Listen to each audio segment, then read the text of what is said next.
अस्सलामुअलैकुम हज़रात। सन 2016 में हमारे एक भाई ने फ़ेसबुक पर सवाल पूछा था। मैं उनका जवाब सही टाइम पर नहीं दे पाया और उनकी आईडी डीएक्टिवेट हो चुकी थी जब तक मैं जवाब देने पहुंचा। लेकिन सवाल जो था वो ऐसा था जो हर साल हज के मौसम में बार बार पूछा जाता है।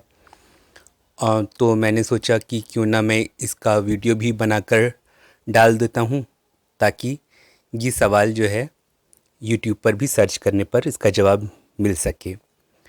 तो भाई का नाम ज़ियाउल हक था। उन्होंने मुझसे पूछा था कि सर, मैं यहाँ बनारस हिंदू यूनिवर्सिटी में एडमिट हूँ। यहाँ पर जब मैं अपने ज़ख़्म के लिए ड्रेसिंग को जाता हूँ तो डॉक्टर इस्लाम से रिलेटेड तरह तरह के सवाल पूछते हैं जो कि नॉन मुस्लिम हैं। मैं उनको जवाब देने की कोशिश करता हूँ और बहुत हद तक जवाब से मुतमईन भी कर देता हूँ। हालांकि उनका मकसद ड्रेसिंग के दौरान होने वाले दर्द के एहसास को कम करना होता है। आज उन्होंने पूछ लिया कि अच्छा ये बताओ कि हज के दौरान शैतान को पत्थर क्यों मारते हैं, और अगर उसने कोई गलती की थी तो उसे हज़ारों सालों से सज़ा क्यों मिल रही है। मैं इसका जवाब लॉजिकली उनको नहीं दे पाया। अगर आप मुझे बता सकें तो बड़ी मेहरबानी होगी। जैसा कि मैंने बताया कि मैं इनका सवाल नहीं देख पाया, कहीं बिज़ी था मैं। बहुत दिनों के बाद जब मैंने इनका सवाल देखा तो उस पर मैंने जवाब लिखा था, ज़िया भाई, अफ़सोस कि मैं आपका सवाल फ़िल्टर्ड मैसेज में चले जाने की वजह से नहीं देख सका और वक्त पर आपको जवाब न दे सका। आप न जाने कहाँ होंगे, लेकिन उम्मीद करता हूँ कि कहीं न कहीं से किसी न किसी के ज़रिए आप तक ये जवाब ज़रूर पहुँच जाएगा इंशाअल्लाह। देखा जाए तो हज के दौरान हाजी बहुत सी ऐसी रस्मों की अदायगी करते हैं जिनको ऊपरी तौर पर देखने वालों को उन रस्मों की वजह समझ नहीं आएंगी। जैसे हज के दौरान काबा शरीफ की इमारत की परिक्रमा करना यानी तवाफ़ करना, हाजियों द्वारा दो पहाड़ियों सफ़ा और मरवा के बीच दौड़ना, बिना सिली सफ़ेद पोशाक धारण करना, तीन पत्थरों की ओर कंकर फेंकना वगैरह।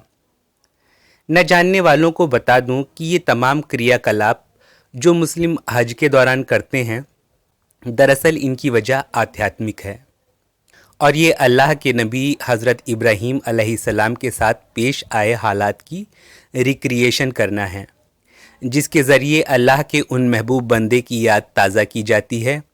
और इन रस्मों के ज़रिए प्रतीकात्मक रूप से ये बात जताई जाती है कि जैसे ढेरों मुसीबतें झेलने और कई इम्तिहान लिए जाने के बावजूद हज़रत इब्राहीम अल्लाह की राह से नहीं हटे और अल्लाह के हर हुक्म का पूरी निष्ठा से पालन करते रहे, उसी तरह हम मुसलमान भी अल्लाह के हर हुक्म की तामील करेंगे। ये तमाम काम करते हुए ये नहीं सोचा या समझा जाता कि हम हज़रत इब्राहीम जैसी वास्तविक परेशानियों से जूझ रहे हैं। जैसे सही का मसला लें, यानी कि सफ़ा और मरवा के बीच दौड़ लगाना उसे सही बोला जाता है। तो प्यास से तड़पते हुए अपने मासूम बच्चे के लिए पानी की तलाश में हज़रत हाजरा जिन दो पहाड़ियों के बीच बेकरारी से दौड़ रही थीं, आज उसी घटना का अनुकरण करते हुए इन्हीं दो पहाड़ियों के बीच हाजी दौड़ते हैं। हालांकि इन्हें पानी की तलाश नहीं है, बल्कि ये सिर्फ वो वाक़या रिक्रिएट करके बीवी हाजरा की तकलीफ़ की याद कर रहे हैं। इसी तरह हज़रत इब्राहीम व इस्माईल अलैहिस्सलाम ने जब काबा का निर्माण पूरा किया तो चारों ओर से घूम घूम के देखकर काबा शरीफ की सुंदरता पर खुशी व्यक्त की थी। पर आज काबा की परिक्रमा करने वाले हाजियों ने काबा का निर्माण नहीं किया है। वो परिक्रमा करके काबा का वास्तु नहीं परख रहे हैं, बल्कि वो तो सिर्फ सुन्नत इब्राहीमी पर अमल कर रहे हैं। इसी तरह गालिबन बिना सिले कपड़े भी 4000 साल पहले का चलन थे। आज हमारे पास रंग बिरंगे बेहतरीन काट छांट के सिले हुए कपड़े मौजूद हैं, लेकिन उस सफ़ेद बिना सिली पोशाक एहराम को पहनकर भी दरअसल हम हज़रत इब्राहीम के ज़माने की याद ताज़ा करते हैं। कपड़ों का सफ़ेद रंग दुनिया को छोड़कर रब के करीब आने का प्रतीक होता है, जैसे इब्राहीम अलैहिस्सलाम ने अपने आप को अपने रब के आगे समर्पित कर दिया था। तो हज के हर रुकन में हज़रत इब्राहीम की याद और उनका अनुकरण शामिल है। ठीक इसी तरह शैतान को कंकड़ भी हज़रत इब्राहीम ने तब मारे थे जब उसने बार बार हज़रत इब्राहीम को अल्लाह के आदेश का पालन न करने के लिए उकसाना चाहा था। आज उन्हीं जगहों पर हाजी कंकड़ इसलिए नहीं मारते कि वहाँ उन्हें कोई बहकाता हुआ दिखा था, बल्कि ये हाजी केवल हज़रत इब्राहीम की सत्यनिष्ठा की याद करने को ये प्रक्रिया दोहराते हैं।